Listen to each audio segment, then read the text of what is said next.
nkubwire, wari uzi ko ubukungu bukunda ahantu hatuje? Burya amafaranga atinya urusaku. Kuba muto igihe gihagije bituma uba munini igihe kinini cyane. Tega amatwi wumve aya mategeko 10 yo kubaka ubukungu bucece. Burya niba utabizi, ntabwo ukizwa n'amafaranga winjiza cyangwa wasohoye, ahubwo bimenye neza guhera uyu munsi ukizwa nayo ubika cyangwa uzakizwa nayo uzabika. Kuko ubukungu bwo mu rwego rwo hejuru nta kindi buri cyo atari amahoro buzanira umutwe, kuko buzana ubwigenge ugakora ibyo ushaka igihe ushakiye, ndetse icyongeyeho ugakorana n'uwo ushaka.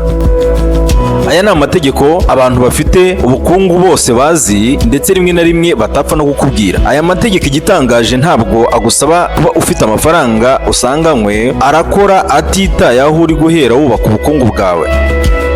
Iyi ni Think Beyond Degree, uhawe ikaze muri iki kiganiro, kandi niba wumva kigufitiye akamaro cyangwa kigushimishije, wadutera inkunga ukora subscribe, like ndetse na comment. Uhawe ikaze. Itegeko rya mbere: ntugatangaze imigambi yawe, jya utegereza umusaruro aba ari wo uvuga, cyangwa se ibikorwa ujye ureka aba ari byo byivugira. Kuko kuvuga ibyo uteganya gukora, urabizi ko nta ntambwe ijya imbere bigufasha gutera. Kuko iyo abantu bavuze intego zabo, abenshi bituma batakaza concentration, kubera ko bahura n'ikibazo cyo gusingizwa bataragera iyo bajya, basingizwa batarakora akazi. Kuko wibuke neza, ubukungu bukurira ahantu hatuje, ntabwo ari mu rusaku. Umva nkubaze, urusaku rumva muri banki? Impamvu ntabwo wumva ni uko amafaranga atinya urusaku. Ikindi, wari wabona abamiliyoneri bamariyemo volume ya radiyo, uzasanga benshi bikundira akazi kigatuje kabafasha kwiganirira ku mishinga yabo. Nubona abantu bari kubyinira nta kibazo Yesu yarishyuye, ndetse na volume bamariyemo, ujye umenya ko abantu nta mafaranga wahabariza uretse nyiri iyo bare, nawe uzasanga yabitaje yigiriye ahantu hatuje. Nubona abantu barimo kwibonekeza bagaragaza iby'agaciro batunze, uzajya umenya ko amafaranga ari hafi guhana gatanya nabo, kubera ko amafaranga atinya urusaku, azabasiga abasigane n'urusaku rwabo yigira hatuje. Kuko uko umuryango utunze amafaranga watangiye kuzanamo ibintu by'imirwano n'urusaku, amafaranga yawo ahita amera amababa, akigurukira agahunga urusaku. Rero niba ushaka kubaka ubwami bw'amafaranga no kuyagira shusho wawe, sigasira amahoro n'umutuzo, uzayibona amafaranga azaza kwiturira muri ubwo bwami bw'umutuzo. Umugabo w'umunyamwaga kandi uhorana ibibazo ni umunyamahirwe make. Irinde impaka zitari ngombwa.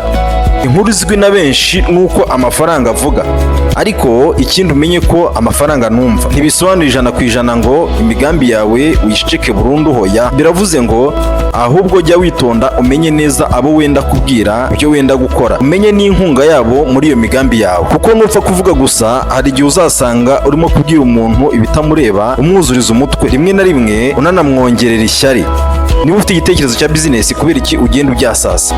Ukoresha isi yose inama bubiretse. Jya ukora cyane mu mutuzo, ureke intsinzi isakuze. Abubatsi b'ubukungu, kamere nyayo yabo bagenda bucece, barapanga, bakubaka, bagasoza, maze abantu bakabona umusaruro gusa.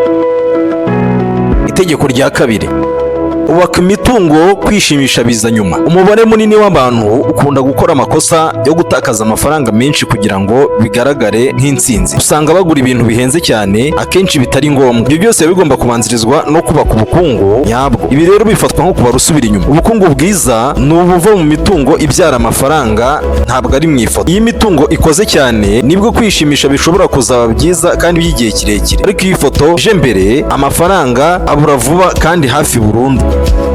Ntukizigamira ayasigaye igihe umaze gusohora amafaranga, ahubwo icyiza jya usohora ayasigaye umaze kwizigamira.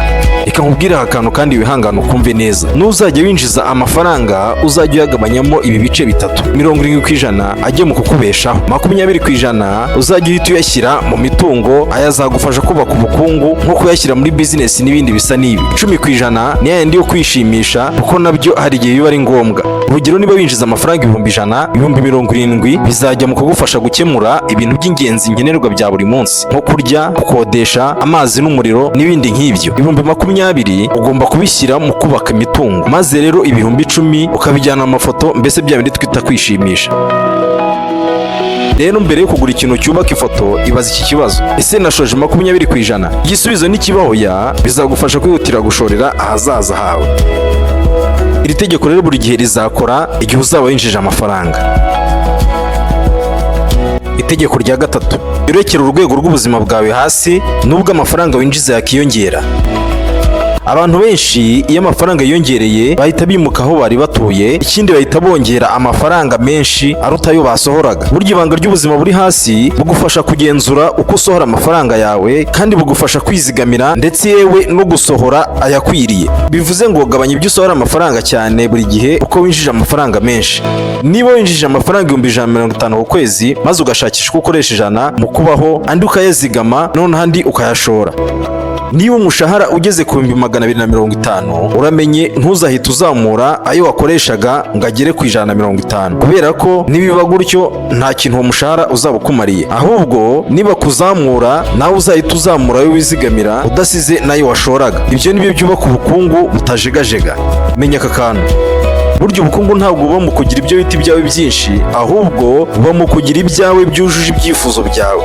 Burya akenshi kubaho mu buzima bwo mu rwego rwo hejuru ni umutego, kuko akenshi bikwibira amafaranga yawe bucece. Kuko uko winjiza menshi ugasohora menshi niko uzakena kurushaho, kandi winjiza amafaranga menshi buri kwezi. Niyo mpamvu abantu benshi bazi iri tegeko, mukorera umushahara ungana ugasanga bararushaho gukira, wowe ugakena. Itegeko rya 4: uzamura ubukungu bwawe bucece, ugaragaza umusaruro nyuma y'intsinzi. Uramenye kubwira abantu umugambi wawe ni ikosa, jya ubereka umusaruro wawe. Reka nkubwire aha akantu gato ukora kazajya kagufasha. Fata ikaramu n'urupapuro wandike ibi ngiye kukubwira niba ushaka iterambere. Ibi bizajya bigufasha kumenya neza, kubara umutungo wawe neza, kandi buri munsi kumenya ayo wasohoye n'ayo winjije. Ukomeze. Jya ku rupapuro uca imbonerahamwe, uceho itariki date, ibyabaye description, maze nurangiza ushyireho n'ahantu hose waba ufite amafaranga. Urugero nko kuri Momo, mu Kimina, banke, Mokash n'ahandi. Noneho kurikizaho toto cyangwa se igiteranyo.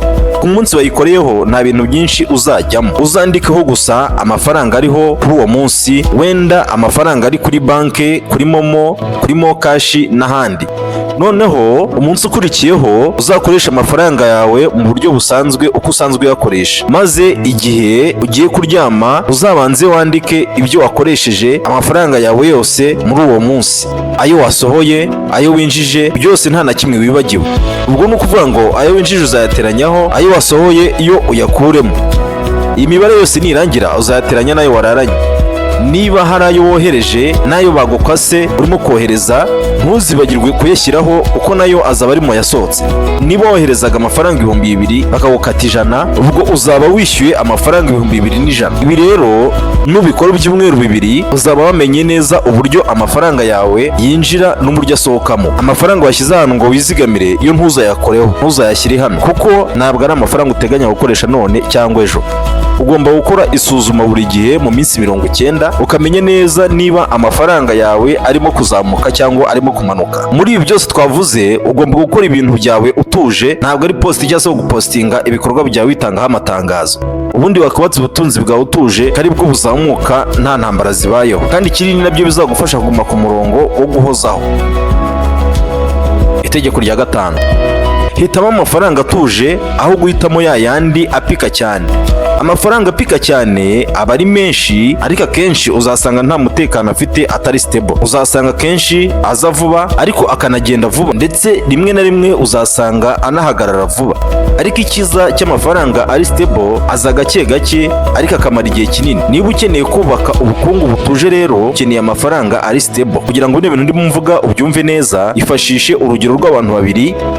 Uwa mbere akoreye miliyoni 2 muri deal runaka, ariko bise birangira. Undi wa kabiri yinjiriza 300,000 buri kwezi. Bivuze ko aba bantu uko ari 2, nyuma y'umwaka umwe wa wundi wa kabiri azaba afite miliyoni 3,600,000 kandi azaba agikomeza kwinjiza. Uwa mbere we nta kintu azaba afite. Rero gake kandi gashikamye gatsinda amarushanwa. Ibintu bipika bikurura tension, ariko ibiri stable nibyo byubaka ubukungu. Rero abantu bakunda kwiruka ku mafaranga menshi igihe gito, abo uzasanga bakunda guhomba menshi mu gihe gito. Niba ushaka kubaka ubukungu, bikoreye bucece, ubundi wite kuri stability y'amafaranga yawe. Wari uzi ko 90% za business zose zitangira mu mwaka zihomba, 10% zo zihomba mu mezi 12 gusa zitangijwe. 70% zihomba hagati y'imyaka 2 n'5. Rero tumaze gukora ubushakashatsi twaribajije ngo ni iki kibitera. Twasanze biterwa nuko abantu nta systeme baba bafite za business zabo. Rero burya ikintu utaruzi, business ikenera systeme eshanu z'ingenzi zibanze. Hari icyitwa financial control system. Iyi ni systeme ifasha business kugenzura amafaranga yinjira ndetse n'ayasohoka. Sales and marketing control system. Iyi ni systeme ifasha umuntu kugenzura ibyo acuruza n'uburyo bwo kubona abakiriya. Iya gatatu ni operation control system. Iyi ni systeme igenzura uko ibikorwa bya business bikorwamo. Iya kane team building control system. Iyi ni systeme y'uburyo ugenzura abantu bakorana nawe, mbese uko binjira n'uko basohoka. Iya nyuma yitwa strategy and growth control system. Iyi ni systeme ihuza ibyo mukora ndetse no kumenya neza uko isoko rihagaze. Akenshi izi systeme kwicara ukazitindaho ukaziyubakira zizagutwara umwanya, ku buryo urebye nabi wazajya kuzisoza business yawe yarahomye. Ariko ibyo ntibigutere ubwoba, hari uburyo bworoshye wazishyira muri business yawe. Rero niba ushaka gutunga business yubakiye kuri systeme ku buryo buri wese yayiyobora, ni ugukora iki kintu, ni ukujya muri iyi control room. Iyi rero ni community y'abantu bafite business zabo bashinze. Ubishatse watubwira tukagufasha kugira ngo business yawe ijye muri izi systeme twavuze haruguru, ku buryo nyuma bizagufasha kureka kuba umukozi wa business yawe ukaba umugenzuzi wa business yawe. Itegeko rya gatandatu, uramenye ntukagaragaza ubukungu bwawe ukimara kwinjiza. Amakosa abantu bakunze gukora, bakunda gutakaza ubukungu bwabo bakajya kugura ibintu bitinjiza amafaranga habe na make bakimara kwinjiza, mu gihe ahubwo bagashoya amafaranga akikuba. Uzasanga aha habaye ikosa ryo kuyasora hakiri kare, kandi ubukungu nyabwo burambye bukenera igihe ngo bwiyongere. Rero gutinda kwerekana ubukungu bwawe bizagufasha kubaka ubukungu bwawe bucece. Amayeri y'abakungu baguma ari abakungu bakoresheje iturufu yo kubaho nk'abakene. Kugira ngo ushyire neza iri tegeko mu bikorwa, ugomba gukora ibi bintu bitatu. Intambwe ya mbere, funga ubuzima bwawe amezi yageze kuri 36. Bivuze ko muri iki gihe ntabwo biba ari ngombwa kuzamura amafaranga usohora ngo nuko ayo winjiza yiyongereye. Intambwe ya kabiri ni ugushora mu nyungu. Jya ufata amafaranga usigaranye uyashore, haba ari muri business cyangwa no mu mitungo, ariko uyashore. Intambwe ya gatatu ni ukuzamura ubuzima ubamo ariko ukoresheje amafaranga gusa yavuye mu mitungo, mbese mu nyungu yayo washoye. Iri ni itegeko uba ugomba kubahiriza kandi ukaryitaho niba ushaka gukira. Itegeko rya karindwi, rekera ubuzima bwawe bujyana ubukungu mu ibanga. Buriya kuvuga amafaranga yawe nta kintu bikora. Rekera ubuzima bwawe bujyana ubukungu mu ibanga. Buriya kuvuga amafaranga yawe nta kintu bikora atari ugutumira stress. Nukora iryo kosa, abantu bazatangira kuguhata ibibazo byinshi, uzaba winjiye mu ntambara, bazagucira imanza ndetse wongeyeho ntugushyiraho umutwaro wo kwitegaho ubufasha. Ibyo rero bizakujyana mu byemezo bibi. Kwigirira ibanga rero bizarinda guhungabana kwa concentration yawe ndetse birinde n'ubukungu bwawe. Ntabwo ari ngombwa ngo buri wese amenye ayo winjiza cyangwa se imitungo ufite. Reka nkubwire haka, umugabo w'umunyabwenge arekera ibitekerezo imbere muri we. Rero bimenye, amafaranga akunda ubwisanzure, akora neza mu mutuzo. Uko abantu bakumenyaho ibintu byinshi niko pressure izazamuka. Abantu bashyira ibyabo byose hanze babura kontrole y'ibyabo, ariko ababika ibanga ry'ibyabo barabirinda, bakarinda n'ubukungu bwabo. Itegeko rya 8, nanone jya wongera ushore igice kinini cyayo kugira ngo wubake ubukungu. Iryo ni itegeko rya 8. Hari ikosa abantu benshi bakora bazi ko inyungu ari amahirwe babonye yo gusohora amafaranga, mbese bakajya mu birori mu myidagaduro. Ese wari uzi ko ibyo ari byo bihita bihagarika iterambere ryawe? Imenye neza, inyungu ntabwo ari igihembo, ahubwo yifate nka essence yo gukomeza urugendo. Kuko iyo wongeye ugashora inyungu, business ufite cyangwa imitungo ufite iraguka. Ariko iyo uhise ufata inyungu ukayikoreshereza mu bindi, iterambere ry'ibyo wakoraga rirahagarara. Ubukungu bwa bucece rero uva mu gukomeza gushora ibindi, mbese gukomeza kongera igishoro. Niba ubonye inyungu, yigabanyemo ibice bitatu.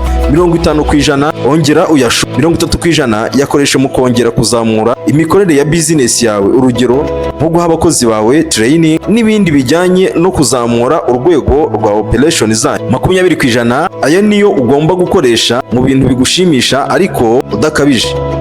Burya kugira agaciro ka business yawe ntabwo bihagije. Business igira agaciro iyo system yayo ikora neza kandi igera ku musaruro ufatika. Rero wibeshyira business yawe ntabwo yabuze amahirwe, ahubwo yabuze inzira iyihuza n'abakiriya bawe nyabo. Kuko ubucuruzi iyo bugaragaye, amahirwe nta mahirwe gusa, ahubwo automatically haba kugerwaho, haba uburyo, haba n'iterambere. Itandukaniro ry'abanyabizinesi, bamwe bareba ibicuruzwa abandi bakareba serivisi, ariko abatsinda ni abareba inzira ibahuza n'abakiriya. Itegeko rya 9: emera abantu bagufate nk'uciriritse mu gihe wowe uri kwiyubaka bucece. Iyo abantu bagutekereza nk'uciriritse, nuko hari ibyawe baba batazi. Ugira ngo nuko ubuciriritse se? Ahubwo uzabikunde kuko biguha umwanya wo gukora nta pressure, kuko bizagabanya ihangana. None bya bintwaye iki utekereje ko naburayi kandi nariye? Uzajye bigaragaza nk'umuntu ufite intege nke kandi ukomeye. Rero ni amahirwe akomeye kuba abantu bacisha bugufi imbaraga zawe, kuko icyo batazi nuko bazaba ari kuguha amahirwe yo kugira concentration ku byawe. Itegeko rya 10 ari naryo rya nyuma: ubukungu bwa bucece bukurira mu bikorwa bito bikozwe buri munsi, ntabwo buba motivation.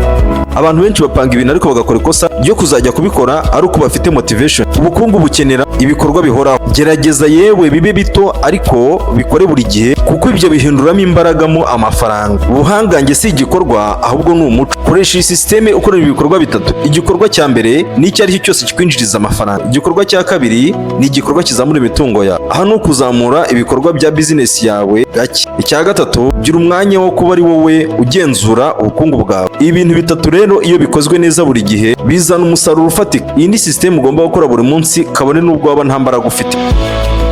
Murakoze. Iyi ni Think Beyond Degree. Niba hari inyunganizi cyangwa se igitekerezo ushaka kuduha, twandikira hasi muri komenti, kandi tuguha ikaze mu biganiro byacu by'ubutaha. Wakoze kubana natwe. Bye.